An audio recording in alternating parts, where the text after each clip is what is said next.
So, welcome. Welcome. My name's Brandon. I'm going to be discussing a now and then type of review on Rolling Stones magazine. So, to start off with, I did struggle to actually find the PDFs. I could not actually locate them through my university's library. They told me they were there, but they were actually not in PDF form. I was looking for an overall magazine in PDF form. But to save sanity to madness, I did find covers, and I can focus on the design aspect of the magazines and how they have changed, and how the environment itself, just based on the covers, has not changed. So, to discuss physical dimensions, it doesn't look like dimensional-wise that the magazine changed in proportion or whatnot. One of the keynote differences, so I was born in 1992. Let's backtrack. So I looked up the Rolling Stone magazine for my birth month in 1992, and it was August 20th, 1992, and it involves Ice-T. And he was on the front cover, so that's Ice-T. And then I looked up the Rolling Stone cover for August 24th, 2017, and it featured Kendrick Lamar. So, to discuss the dimensions, there wasn't that much change. Now, when it comes to aesthetic, there was a few things that changed. In the 1992 issue, there was a lot of design that was used when it came to how the font color looked. Some things were choppy, some things weren't that visible. It didn't look very professionally done. But then you look at the Kendrick Lamar issue, and you can actually tell that it's more refined now. And when I say that there's a difference, so this is the Ice-T cover, right? So you see the black right here, and then there's white. But you see how fonts, let's see, are everywhere.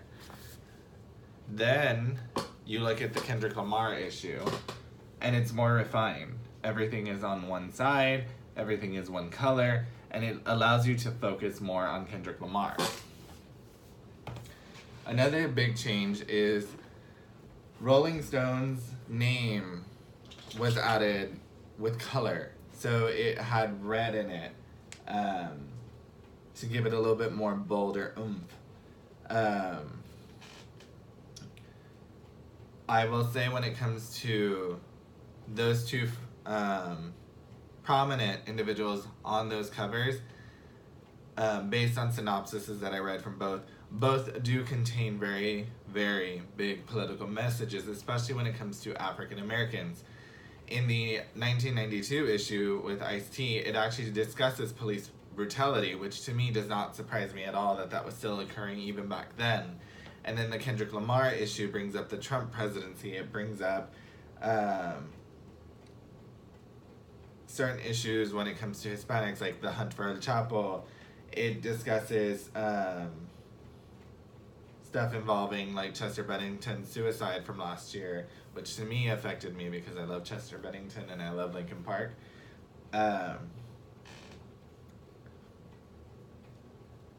So for me, the newest editions from 2017 seems a bit more refined. It provides more emphasis on Kendrick Lamar, especially with the fact that you have a photo of Kendrick Lamar, but then you have light just showing in the center of his face, which to me is meant to provide some sort of emphasis on him, but it actually draws me to him.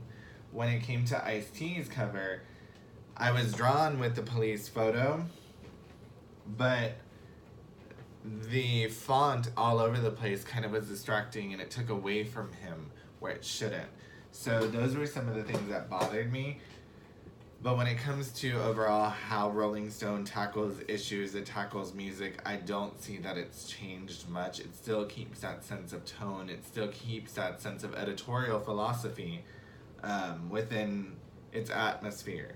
And I would expect no less of it. Another thing is Rolling Stone was not shy, either in the early 90s or in the 2017s, to use prominent African Americans Black Americans, which I am proud of them doing because they are humans too. They are a part of our culture. They are people. So for me, having those two prominent figures on two different issues within my birth month, one of them being 1992 and another one being roughly 25 years later, and there being another African American / Black American individual, makes me happy.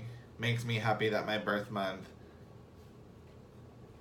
had something, because I know in August there isn't that many holidays, and I know this is probably coming out very either offensive, but that's not where I'm trying to go with it. It's putting out information that needs to be said. And Rolling Stone is using their platform to be able to do that. But yeah, that is so far what I've seen. But yeah, we'll leave it there.